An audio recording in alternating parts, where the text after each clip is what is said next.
Oi, pessoal que está entrando, tudo bem?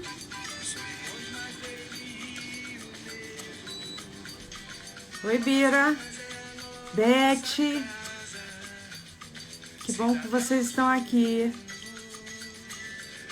Jorge entrou também, Sandra,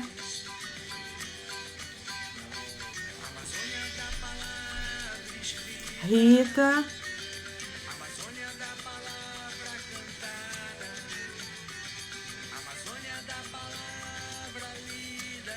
escutando um pouquinho da música do Arthur Maia, que fez pra gente Bessa, que ótimo.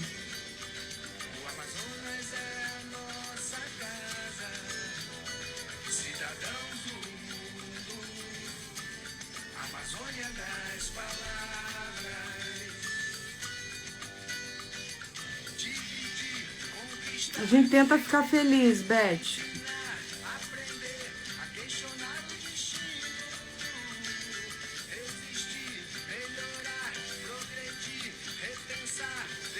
Bom,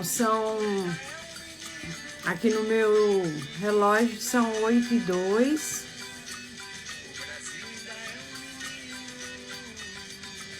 Já vou chamar o Toreiro, nosso convidado de hoje.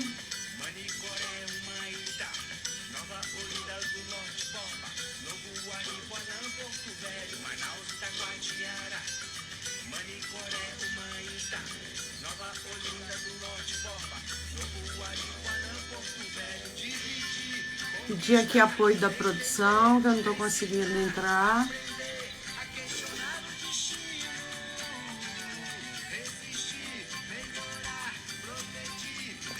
Vamos lá. Chamando Toreiro. Chamei. Conosco. Oi, Peça. Oi, Toreiro. E aí, Oi. tudo bem? Tudo bom? Tudo. Você está me escutando bem? Perfeito. Perfeito, então. Bom, então vamos dar início à nossa live de hoje. Bom, para quem não me conhece, meu nome é Fernanda, eu sou do Amazônia das Palavras. E o Amazônia das Palavras, ele nasceu do grande desejo, do sonho da gente de poder estar levando literatura, compartilhando e também escutando a literatura da Amazônia e na Amazônia, né? Então, é um projeto que ele nasce com esse sentido, da gente poder estar, de alguma forma, contribuindo, compartilhando, democratizando a literatura no Brasil e principalmente numa região como a nossa. O Amazônia das Palavras, a gente trabalha com oficinas, então, durante o dia, a gente faz oficinas. Então, a gente tem a oficina de contação de histórias indígenas, a produção de contos, sons do cotidiano, palavra animada, poesia narrativa e escuta. E à noite a gente sempre tem, em cada local que a gente atraca, literalmente, aula, espetáculo e espetáculo circense. Então, dessas oficinas, o Toreiro, inclusive, é o penúltimo, porque na segunda-feira a gente vai ter aqui com a gente também o Léo Ribeiro, que deu a palavra animada. As outras oficinas, a gente já teve um bate-papo com os responsáveis pela aula espetáculo e pelo espetáculo circense também. O projeto Amazônia das Palavras, ele é realizado no estado do Amazonas e em Rondônia, no Amazonas, na cidade de Manaus, Itacoatiara, Nova Olinda do Norte, Borba, Novo Aripuanã, Manicoré e Humaitá. E em Rondônia, em Porto Velho, que é a sua capital, às margens do Rio Madeira. Além de todas essas questões que eu coloquei do desejo da gente de realizar a Amazônia das Palavras, tem dados que sempre nos assustam muito quando a gente acaba fazendo uma leitura mais atenta a eles. Desses dados que é muito preocupante, que é a pesquisa Retratos da Leitura do Brasil do IBGE 2016, a pesquisa que mostra que o Brasil ainda lê muito pouco. Oi, e aí, tudo bom? Matheus, né? Matias. E aí, tudo bom, Matheus? Joia? É Matias. Tudo joia? Uhum. Que ótimo. Bom, e esses dados da pesquisa e do próprio IBGE apontam que o Brasil lê muito pouco. A média é de 4,96 livros por ano cada brasileiro e brasileira. Quando a gente vem para a região norte, esses dados caem mais ainda. E quando a gente observa qual é a leitura que é feita, quais são esses livros, a gente tem a Bíblia como a primeira opção, a segunda são os livros de autoajuda, terceiro, os livros didáticos, e só por último que a gente tem a literatura. E isso não quer dizer que esses livros que eu citei, eles sejam lidos até o final. Então, isso é assustador, na verdade, é preocupante. E até comentei na live anterior que tem também um trabalho interessante sobre leitores no Brasil, que aponta que, na medida que as pessoas envelhecem, elas leem menos. E aí, mais um motivo, das localidades que eu citei, da gente estar nas escolas públicas, da gente estar com as pessoas. Eu acho que o toureiro caiu. Deixa eu chamar ele aqui outra vez. Espera lá. Vamos atrás aqui do toureiro.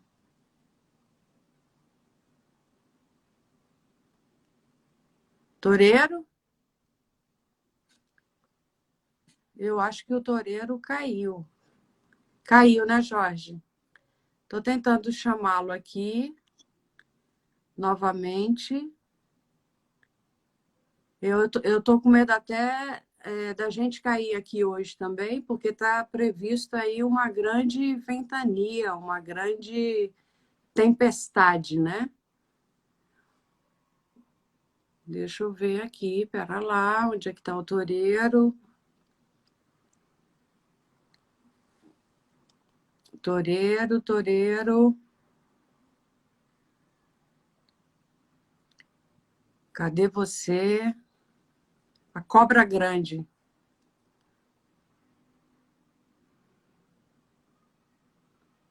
A cobra grande que a Beth falou, né? Tentando.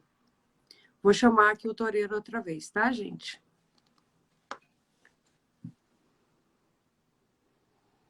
Aguardando ele entrar direitinho, aceitar.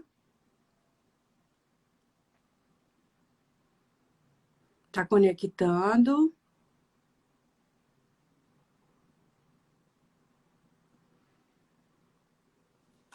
Xeno entrou também, conectando. Voltou. Eu voltei E aí, agora toureiro? Voltou, porque né? aqui é o meu lugar.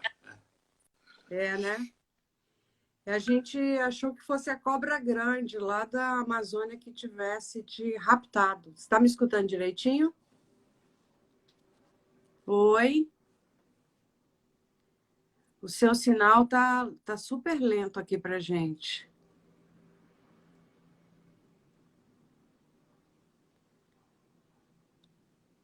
Toureiro, seu sinal tá lento aqui pra gente. Você tá com...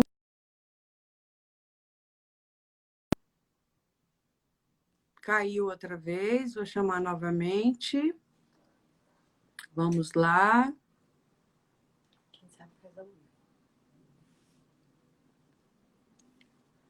Chamando ele outra vez, aguardando.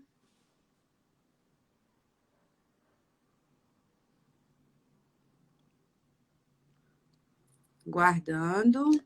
Tá chamado já.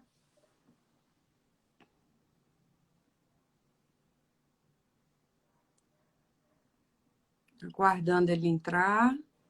Eu estou com uma conexão legal aqui. Eu acho que é mesmo a conexão do Toreiro. Estou aguardando ele responder aqui. Vocês estão me ouvindo bem, gente? Está todo mundo me ouvindo legal? Jorge está me ouvindo bem? Xeno?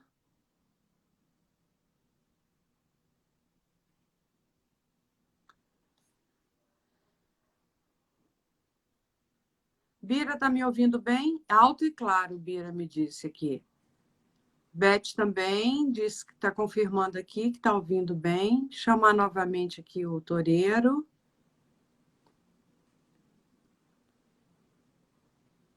Chamando ele aqui. Marcos.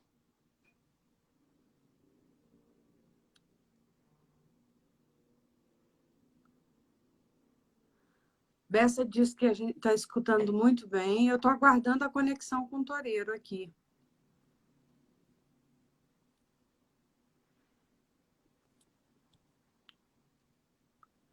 Cine Amazônia.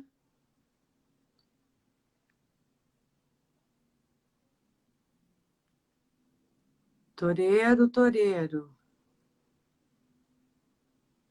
Aguardando o Toreiro conectar. Eu peço aqui para o pessoal da produção ligar para o Toreiro, para dar um toquezinho para ele.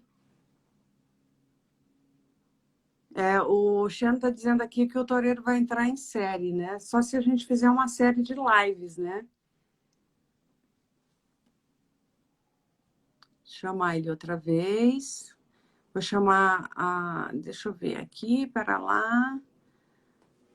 Estou chamando o Toreiro via Rita, a esposa dele.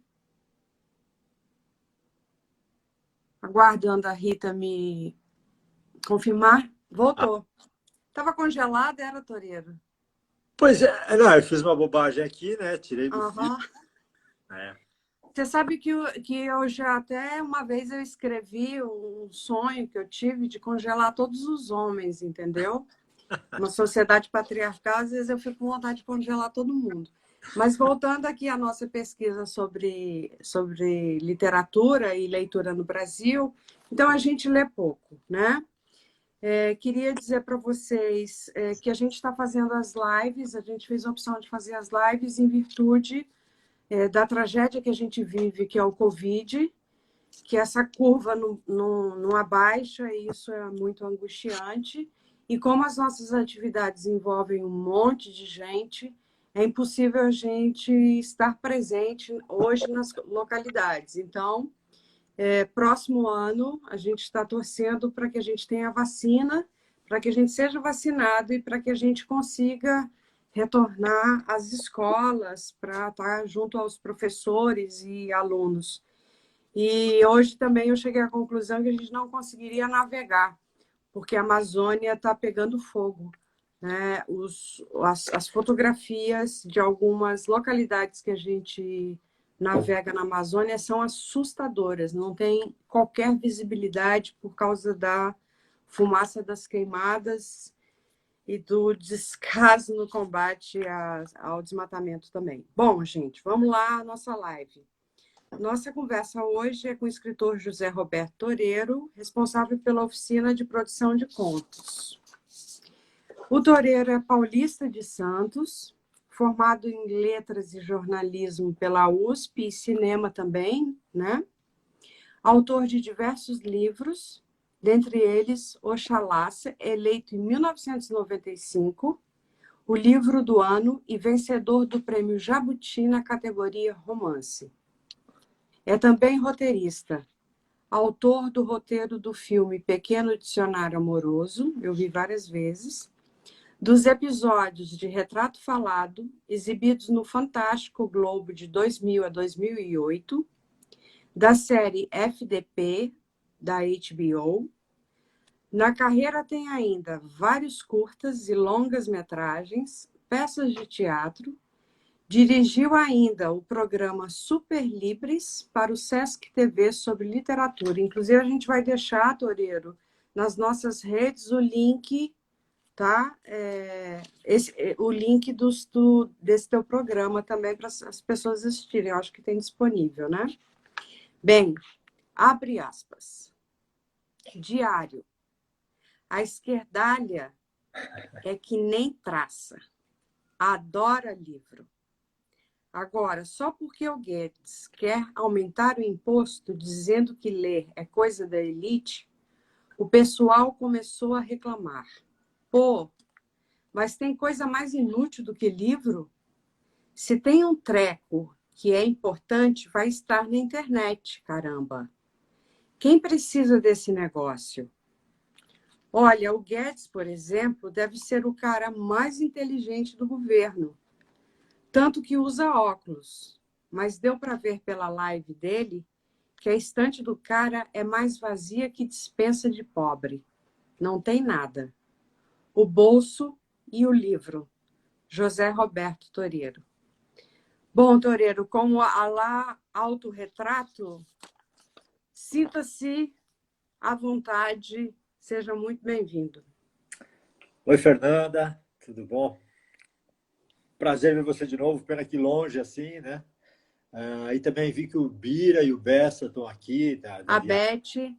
Beth, A Beth, Xeno, o Xeno, o Jurandir. tô aí, todo mundo. Foi uma viagem inesquecível, né? Ah, Bárbara, sensacional para mudar assim a mentalidade. E pena que não possa se repetir, pena que não seja sempre, né? Parece que é uma coisa que tão boa, com tanto resultado, que as pessoas gostaram tanto, que devia ser uma coisa, né, não rara, não exceção. Parece que tem que ter coisas assim, né? Barcos passeando, passando por ali, entrando nas cidades e falando com as crianças, ensinando a fazer filmes de animação, roteiro, texto. É, é, é estranho, né? Com esse governo, eu acho difícil. Talvez não tenha nem mais Amazônia, se depender do que o Ricardo Salles falou agora, né? Ele falou que não tem mais dinheiro para proteger desmatamento e tal. O que o Mourão falou contra, e Ibama já 20% da sua verba, uma mentira deslavada, né? O, é um cara, é um condenado, né? É engraçado, o Ministério do Meio Ambiente é dirigido por um cara que foi condenado pela justiça. E condenou a gente também, né? E vai condenar a Amazônia, e aí condena muito mais gente. Mas foi uma experiência incrível, foi bárbaro, né? Conhecer aquelas crianças e falar com eles, e inventar histórias com eles. Eu lembro de invenções sensacionais, né? Por exemplo, a Cinderela acaba tendo misturam com Boto, né? Era uma imaginação fervilhante. Os monstros, em vez de ser lobisomem, vampiros, essas coisas eram uma pinguari. E outros que eu nem tinha ouvido falar. Uma pinguari eu até conheço, né? O símbolo da gente lá, da viagem. Mas uns outros que eu. Nossa, né? Um cara que tinha um pé gigante. É uma imaginação bacana. É estranho você entrar em contato com uma imaginação que você nem sabia que era tão rica assim, né? Toreiro, você é um homem muito urbano, né? Você vem do mundo urbano, né? É paulista, vem de uma cidade grande de São Paulo, do estado de São Paulo, e enfim.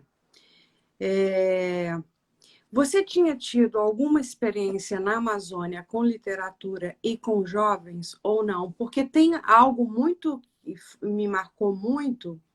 Eu ficava às vezes rodando nas salas, né? E aí eu fico pensando o desafio de trabalhar com os adolescentes, né? Aquela coisa da agitação dos adolescentes com escrita, né?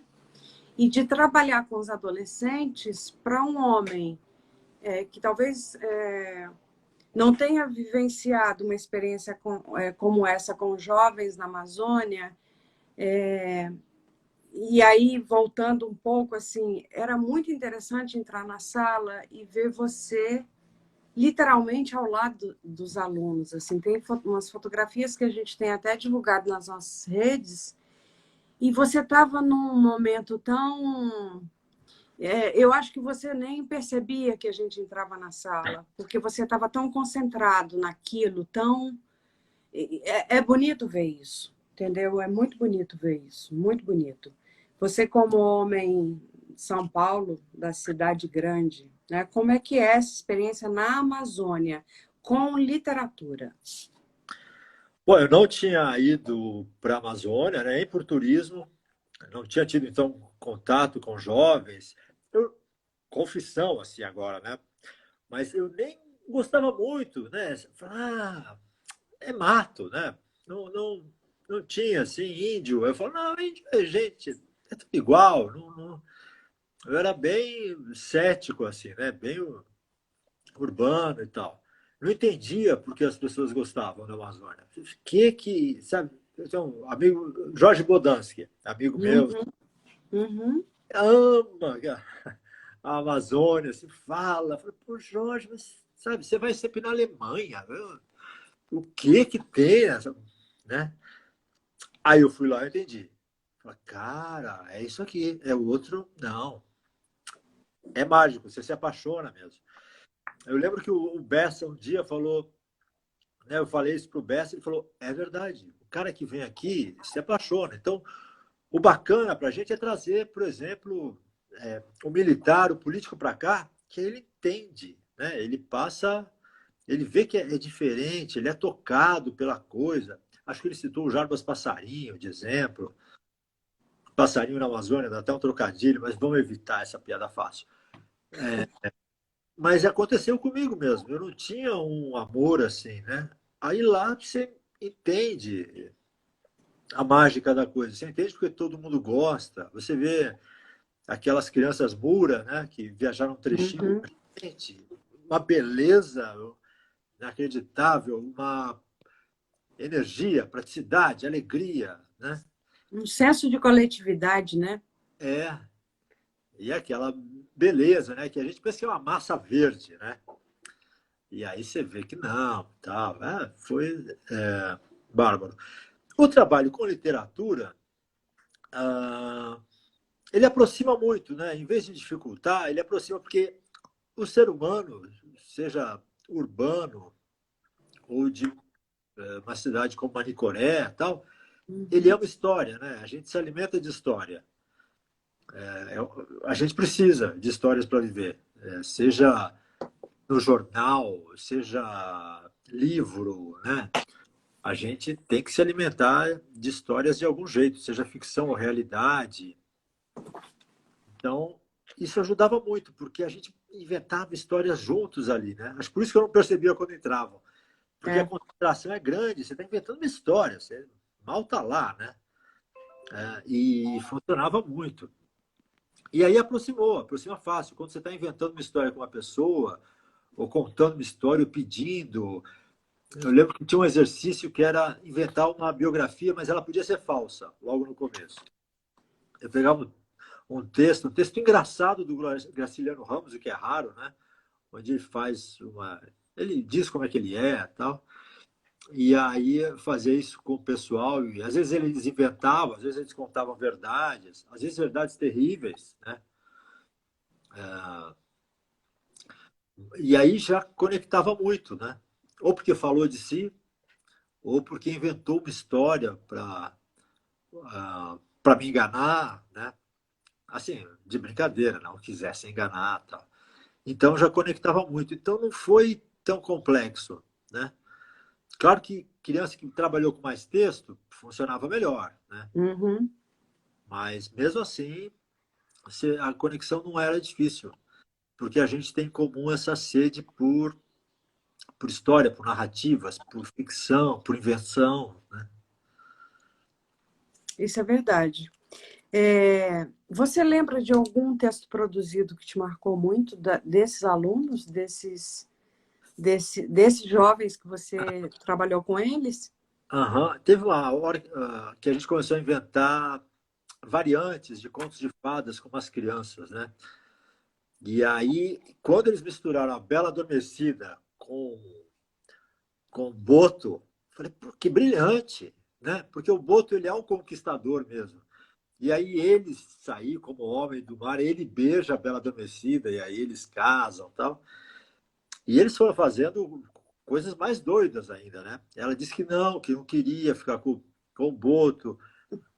Outras assumiram e mergulharam com o Boto. Outras preferiam ficar com a Yara. Era sensacional, né? Uma imaginação muito diferente. Isso aí faz diferença, né? Aí como eles têm um arcabouço de lendas que a gente não Uhum. tem na cidade, deu essa mistura espetacular, né? Eu até saí pensando em fazer um livro, acho que eu vou fazer ainda, que é uma guerra folclórica, assim, sabe? Pegar um folclore europeu, né? Então a gente tem o dragão enfrentando o boitatá, a mula sem cabeça, sabe? Enfrentando alguém, um unicórnio. Acho que vai ficar O bacana. Mapinguari enfrentando enfrentando o atual governo, né? Podia ser, né? Porque Mapinguari, né? É, Enfim. enfrentando o Ricardo Salles. Toreiro, como é que você começou a trabalhar literatura para criança? Eu comecei com literatura adulta mesmo, né? Eu Uhum, fiz um curta-metragem, o roteiro de um curta é chamado Uma História de Futebol. Foi um curta de muito sucesso, concorreu ao Oscar e tal. Eu fui lá, uhum, desloquei no dia tal. A gente perdeu, mas aí o Paulo, o diretor, quis fazer o longa. E aí ele pediu para mim e para o Maurício Arruda fazermos o argumento do longa. A gente fez, mas ele acabou desistindo da ideia e apareceu um concurso nacional. A minha editora perguntou se eu tinha alguma história de criança. Essa aí eu achei que dava para fazer um livro de 100 páginas. Escrevi o livro, ele foi um dos que ganhou o concurso e o livro foi distribuído pelas escolas. Aí eu comecei a visitar a escola, né? Escolas públicas, tal, em São Paulo. Eu lembro que a primeira foi na Avenida CUPC, bem periferia, tal. E foi espetacular, né? Visitar a escola como escritor é uma vivência bárbara, né? A criança é o melhor leitor possível porque ele vive o livro intensamente, né? Ele lê com amigos, com o professor, então é uma leitura coletiva, comenta, desenha, faz músicas, faz campeonato de futebol com os times do livro, né? É maravilhoso. E você também se sente amado, né? Eles uhum. adoram o escritor que inventou uma história para eles, tal. E aí eu gostei muito. Eu falei, nossa, mas é muito melhor do que escrever para adulto, né? Adulto você ganha um elogio, até, às vezes umas cartas bacanas, né? Mas para criança é espetacular ser ir numa escola onde eles leram, né? Aí escrever Eu vou mais. te lembrar uma história. Em Taquatiara, terminou a oficina e aí um garoto. Aliás, tinham vários garotos e garotas, mas tinha um garoto com um caderno. E aí ele pediu autógrafo seu. E aí ele pediu autógrafo seu e foi pedindo autógrafo, eu acho que da Beth, do Bessa. Foi muito bonito esse momento, eu fiquei observando.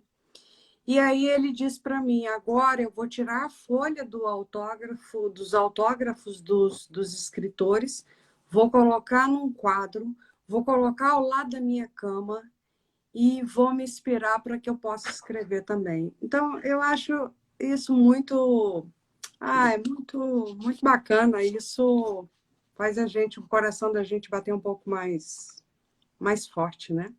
Você É, lembra disso? não, teve, não dessa fala, né? Mas em vários lugares eles pediram autógrafo e tal. Ah, o bacana, na verdade, é o contrário, né?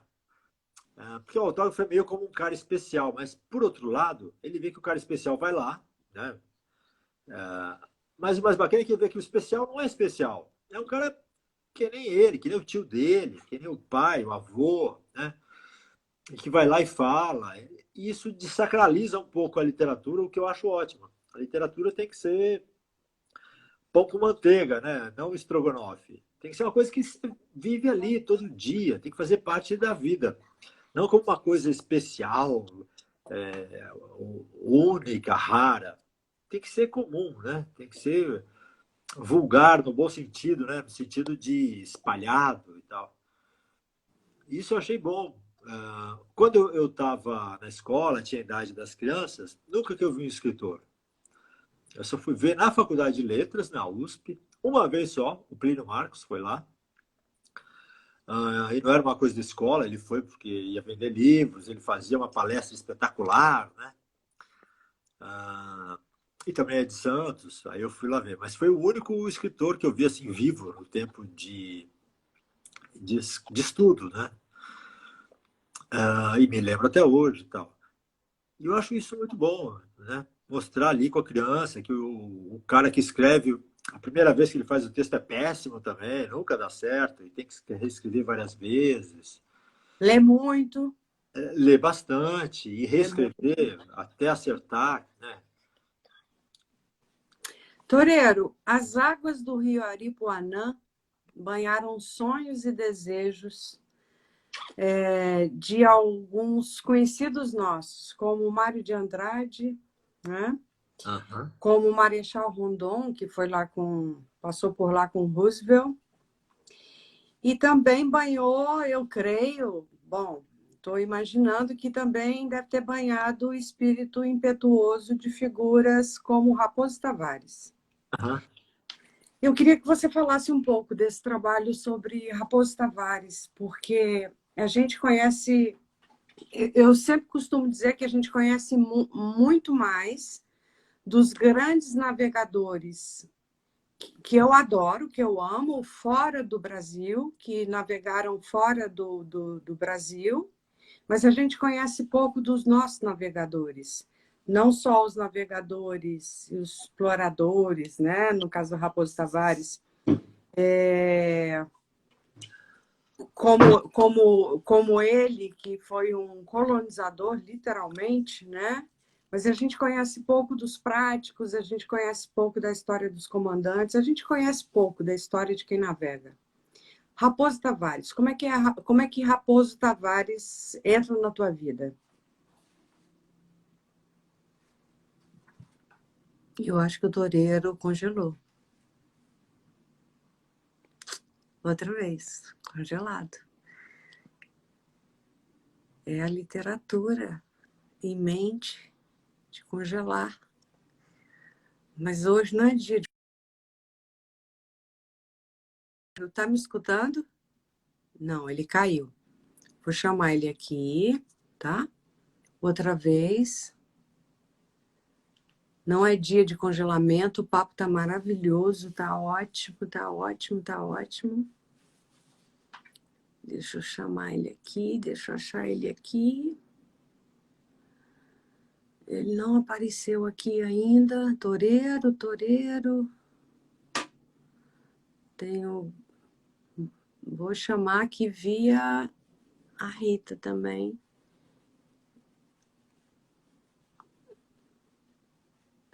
Vamos tentar achar o toureiro. Toureiro!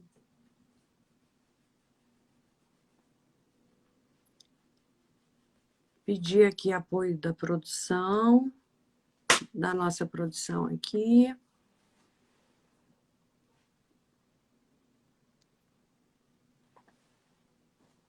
Deixa eu tentar achar o toureiro aqui.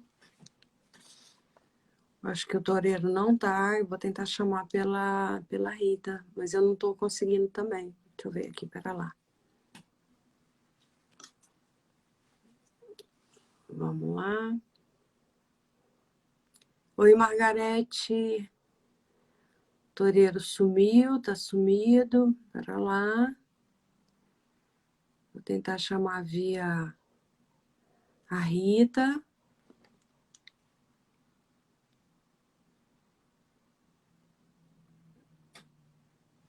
Produção aqui, ver se enxerga.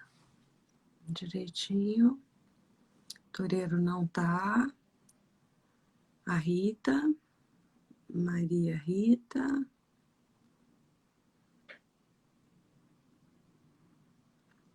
Gente, o toureiro tá caído, literalmente.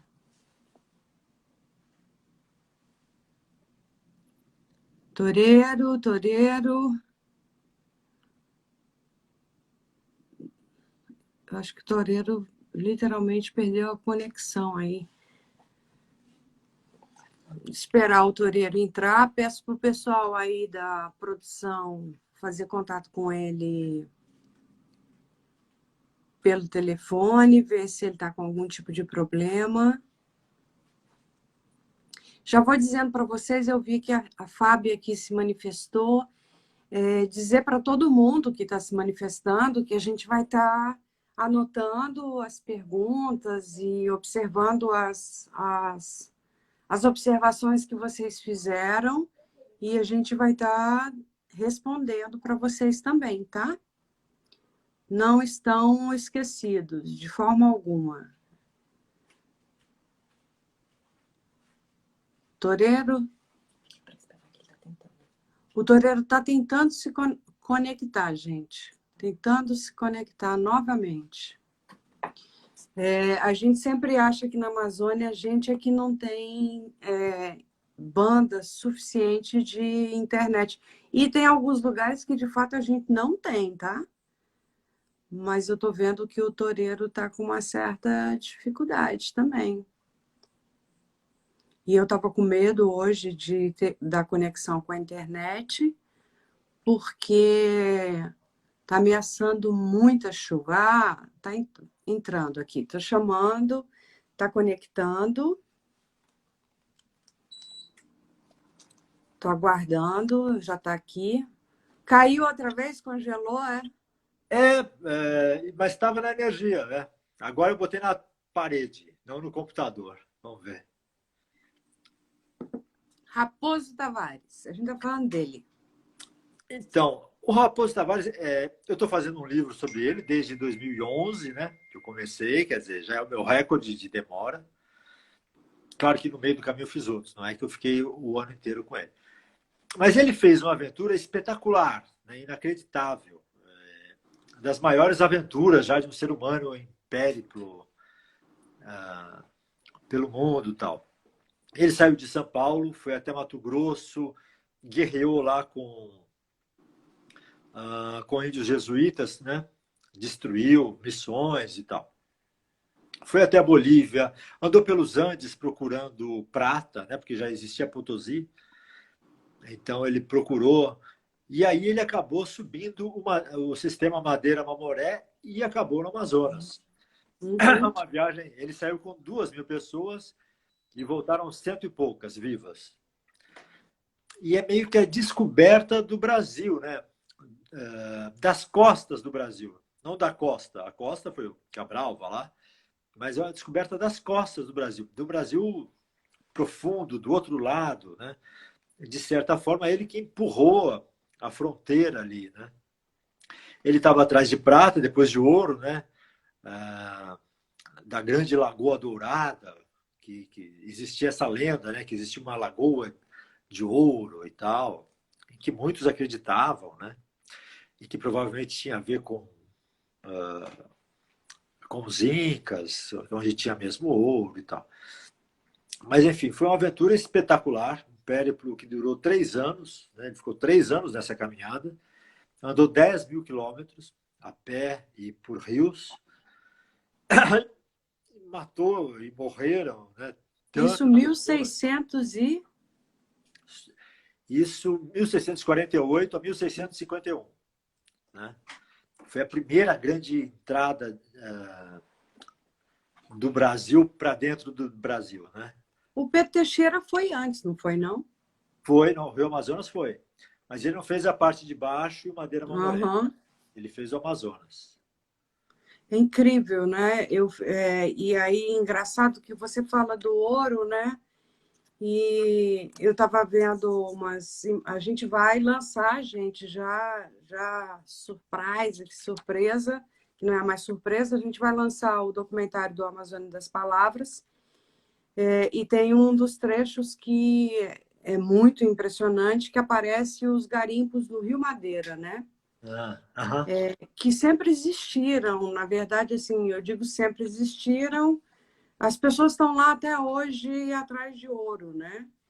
Então, aquilo que, de repente, o desejo de um Raposo Tavares da vida, que estava atrás também de metais preciosos, e aí a gente observa que nesse processo, literalmente, de colonização, na Amazônia como um todo, sempre é em busca ou dos metais ou o que a gente chamava de drogas do sertão, né? Então, sempre em busca, mas o que mais eu acho impressionante, e eu creio que Raposo Tavares, é o enfrentamento naquelas condições, né? Porque a gente navegou, Toreiro, você nadou também no rio Aripuanã, sentiu as águas do rio, e a gente sabe que não é uma viagem fácil, né? Eu creio que você deve ter sentido alguns desconfortos, inclusive.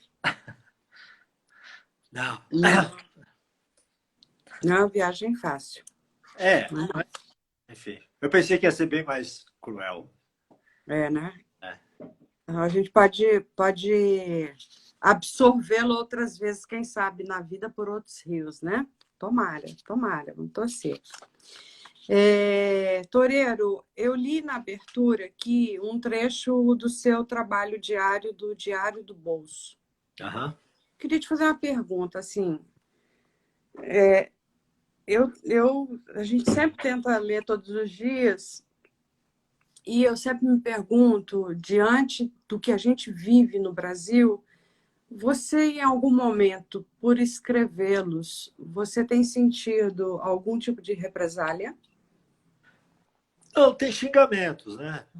Todo dia tem alguém me xingando minha mãe e tal, né? Nos últimos tempos, menos, porque com os indícios de corrupção do Bolsonaro, os 89 mil e tal, o pessoal parou um pouco de falar, né? Agora eles estão tomando mais cuidado e tal. Mas sempre tem alguém xingando, mas só, não é terrível, não. Não perdi trabalhos por conta disso, por fazer o Diário do Bolso, não vendeu menos livro, isso não, isso não. Bom, também talvez a turma dele não leia tanto, né? Então, isso não... É Sandro Guedes, né? Vendo ali a prateleira do Guedes, né? Aquela solidão, aquele vazio, né? Agora Vazio ele encheu a prateleira agora. Né? Porque foi famoso, a prateleira dele estava vazia atrás ali, só espaço branco. Agora ele consertou. Agora nas lives ele tem cheio de livro, cheio de livro. Tá? Se não for aqueles de madeira, né, que o pessoal vende para decoração. Aqueles que o Diego levou, lembra que o Diego, o palhaço que engolia letras, que levou um monte de livro, ele fez os livros para poder fazer o espetáculo dele, tinham que ser leves, naturalmente, e ele levou um monte de livro bem levezinho de madeira. Não sei se você lembra disso. Acho que eu acho que o Toreiro congelou, gente. Congelou outra vez. Congelou. Congelado. Que pena. Deixa eu tentar chamar aqui o Toreiro outra vez, porque ele caiu.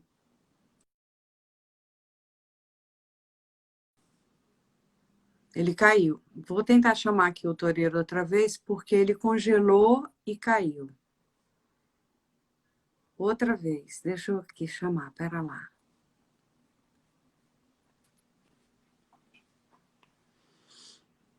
Tá, eu estou aguardando aqui ele responder. Tá retornando, gente. Retornou. É a minha conexão. Isso aqui é uma selva. Essa São Paulo aqui, pelo amor de Deus. Negócio de net, claro, é selvagem. Pois é, eu tinha até comentado na hora que você tinha congelado que a gente sempre tem problema de conexão na Amazônia. Às vezes, em determinada localidade, é difícil mesmo, né? Uhum. Enfim, mas Tá explicado. Toreiro, o que você tem no forno, além do Raposo Tavares, para gente, hein? E aí, não só a literatura, filme, tá fazendo alguma coisa na área do cinema? Eu fiz o projeto de uma série que conta a vida ali do Chalaça, né, Uhum, porque vai ter 200 anos de independência e tal, então uma série bem diferente. Tem a ideia de um longa, falso documentário sobre o Chalaça e Dom Pedro. Acho que pode ser bem divertido, mas filmado hoje em dia, como se eles estivessem hoje em dia ali na cidade, dando entrevista, contando como foi, né, ele, Dom Pedro, Dona Leopoldina, José Bonifácio, e aí eles explicam como que foi tudo e tal. De livro tem para crianças Os Penteados de Rapunzel, uhum. vai ficar bem belo. Tem um que eu gostaria muito de fazer, chamado o Castelos, que é só sobre castelos. Alguns castelos de árvore até, um para criança. Eu sempre contava uma história de castelo para o Matias dormir. Uhum. Se eu gostar, eu comecei a anotar. E são castelos malucos, né? Castelo de vidro, castelo de livro, castelo destruído. Aí eu juntei, um amigo meu desenhou, então é um livro que eu acho que seria muito bacana de fazer, né? Tem o Pequeno Plebeu, que é uma sátira do Pequeno Príncipe, que ninguém quer publicar. É terrível. Nenhuma editora quer, porque ele é contra o Pequeno Príncipe, né? Então, é Uhum. o meu livro mais enxovalhado que tem. Triste. Uma editora, grande, média ou pequena, quer. Então, eu queria ver se eu mesmo publico, né, pela minha editora, porque acho que é divertido, acho que é engraçado e tal. Tem mais um que fala sobre animais, sobre o amor entre os animais. Esse também é totalmente renegado. Eu vendo bastante livros, né? 50 mil por ano, um número absurdo, na minha opinião, né? Claro que tem gente que vende muito mais, mas eu nunca pensei que fosse vender tanto. Mas mesmo assim, esses livros não saem. E é um livro que conta como que é o amor entre, por exemplo, as gaivotas, como que é entre os pandas, os orangotangos. Por exemplo, os orangotangos, depois do acasalamento, o macho vai embora. Ele não quer saber de nada. E a fêmea, junto com outras fêmeas, criam os filhotes. A gaivota de Lisian, também o marido vai embora, ela se junta com outra fêmea e as duas é que criam o filhote, né? Então conta essas histórias, que o amor não é assim entre os animais, essa coisa, um macho e uma fêmea que criam um filhotinho. É bem mais complicado, bem mais livre e divertido.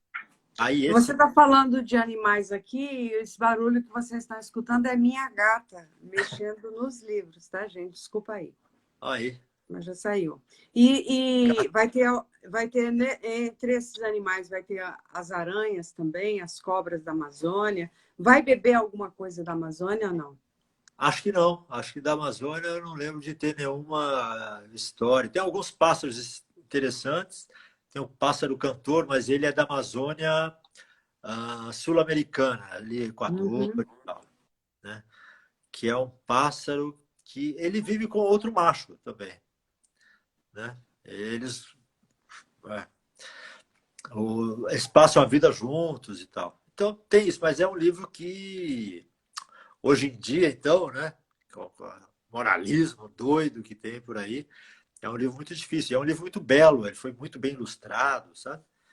É quase que um livro de imagens. Mas esse eu queria fazer também, mas acho que só pela minha editora. As outras não topam muito, né? O mercado ficou muito conservador com essa recessão no mundo dos livros. Então eles apostam Pois, só no que vai vender. pois é, eu queria até te perguntar isso, assim, qual é o desafio para você hoje? Você está falando que vai precisar editar pela tua própria editora, diante da ameaça aí que a gente tem da taxação dos livros e do desmonte da cultura no Brasil, qual é o desafio que você acha médio prazo que a gente vai enfrentar com literatura no Brasil? Acho que nos próximos anos, né, se o Bolsonaro não sair, o que deve é diminuir bastante. Ele já não faz nenhum concurso de literatura, então não compra livros de literatura para as crianças, o que existia até no Temer. O Temer fez, veja só que absurdo. Pouquinho, né, mas fez. Bolsonaro não, já está há quase 2 anos, nem se mexeu nisso. Então a literatura vai sofrer. O Guedes quer taxar livro, não quer taxar iate, não quer taxar helicóptero, não quer taxar igreja. Mas livro, sim. Livro ele acha que é de elite e tal. Então vai cair bastante, né? As editoras, em vez a editora que fazia 5 livros por mês, está fazendo um só, um lançamento. Então vai ficar represada assim uma grande produção, porque os escritores continuam escrevendo, Uhum. né? Mas não estão publicando. Então deve ter uma piora grande e tal. Você, nesse período da pandemia, você tem trabalhado muito, né? Você falou aí de uma série de produções que você tá fazendo, tá trabalhando, né? Bastante. Acho que eu vou lançar 2 livros agora em digital. Um chamado Quarentenas, que conta 40 histórias das 40 Uhum. adultos, e um chamado Quarenteninhas, que conta 40 histórias de crianças na quarentena. Fantástico. Mas bastante, né? Agora, a coisa boa da pandemia é que eu fiquei aqui no escritório, né? Onde eu estou agora, assim, escrevendo, escrevendo, escrevendo. O que é bom, tem a sua graça, sabe? Você pega projeto antigo que você não mexia a tempo e consegue acabar. Essa parte tá boa. É como se eu tivesse assim, num presídio com boas condições, né? Poxa. Bom, antes, a gente está mais ou menos a uns 5 minutos o Instagram desaparece com a gente, né? Sem a gente querer, mas ele desaparece. E talvez esteja vendo que a minha linha pode cair a qualquer hora. Então, foi um Tá, prazer. eu vou fazer eu vou dar uns recados para todo mundo e aí depois eu abro para você fazer as suas considerações finais. Esse nome é meio esquisito, mas enfim. Bom, gente, essa semana toda nós trabalhamos, comemoramos o Dia do Artista, que foi dia 24. Então, nós fizemos várias lives. É a semana que a gente está tendo mais live do Amazônia das Palavras. E aí, a gente, para finalizar a Semana dos Artistas, e também para falar um pouco da oficina, da última oficina que foi realizada, não, do último oficineiro a falar sobre o seu trabalho no Amazônia das Palavras. Na segunda-feira, no dia 31 de agosto, nós vamos fazer a oficina com o Léo Ribeiro, que trabalhou a oficina Palavra Animada, né? Essa mistura, né? Essa interlocução, vamos chamar assim, entre cinema e literatura. Foi um trabalho muito legal e que resultou, inclusive, o Léo está, inclusive, fazendo agora gibi, não sei se você tem acompanhado, né? Aliás, antes de acabar de dar o recado, e as histórias do barco? Depois eu quero saber delas, né? Se você escreveu mais alguma coisa sobre elas. Então, gente, na segunda-feira a gente vai ter uma live com o Léo Ribeiro.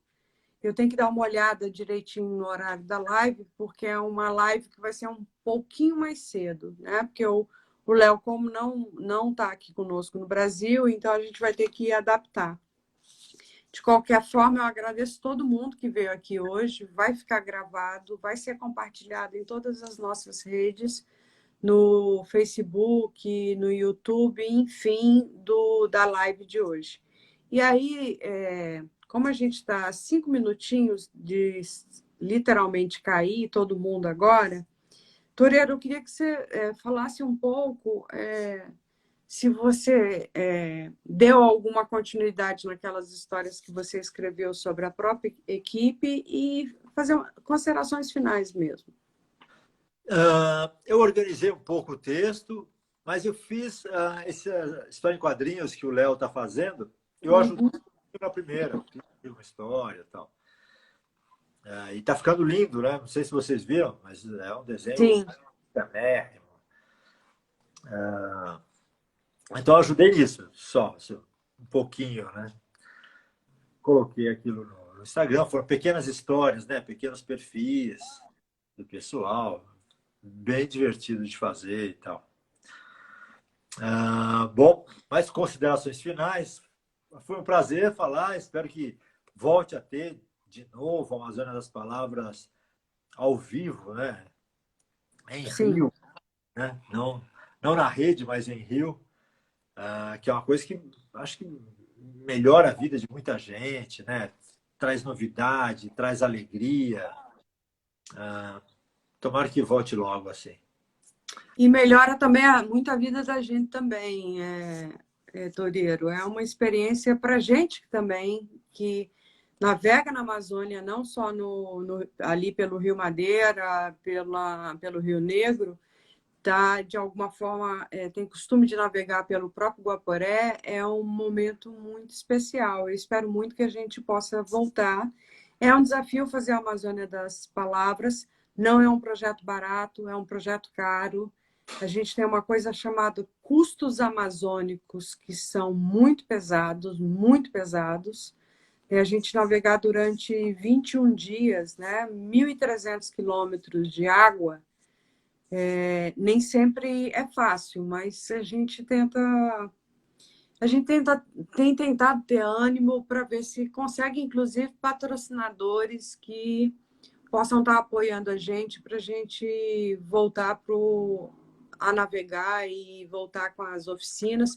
E, de repente, a partir do próprio Amazônia das Palavras, os professores das escolas terem algumas atividades um pouco mais pontuais, que eles também possam estar tocando isso também. Eu acho isso importante, entendeu? Bom, o Jorge acabou de me avisar aqui que a live da segunda-feira é às 16 horas, horário da Amazônia, tá? 17 horário de Brasília. E aí a gente vai estar aí na nossa última live. Só lembrando a vocês, sábado que vem, dia 5 de setembro, é o Dia da Amazônia. A gente deve estar lançando ainda esse mês o documentário sobre o Amazônia das Palavras. Está super bonito. Tem aí a direção do Jurandir, a edição do Cheno Veloso. Tem muita coisa bonita, imagens do Fabinho. Tem muita coisa bacana aí pela frente. Então, assim, agradeço muitíssimo a todo mundo, a você, Toreiro. Beijos na Rita. Amei conhecer a Rita quando ela foi a Manaus. Queria muito poder reencontrá-la. Beijo no Matias? Matias, né? Eu só chamo ele de Matheus. Desculpa aí. Normal, ele vai ter que acostumar Normal. a vida toda. Né? Foi Então um tá, prazer. beijo grande para todo mundo. Agradeço a todo mundo por estar aqui com a gente também nessa noite de sexta-feira acompanhando a live. Beijo grande. Tchau, tchau. Valeu, tchau, tchau. Obrigado a todo mundo. Rebortoleto, Andréa, que também eu vi que entrou, Bia, Beth Bulara, Bessa, Fernanda, Jurandir, Xeno. Foi ótimo ver vocês. Espero que a gente se encontre de novo muitas vezes ainda pela vida. Até. Tomara. Beijo grande. Tchau, tchau, gente. Estamos caindo aqui já.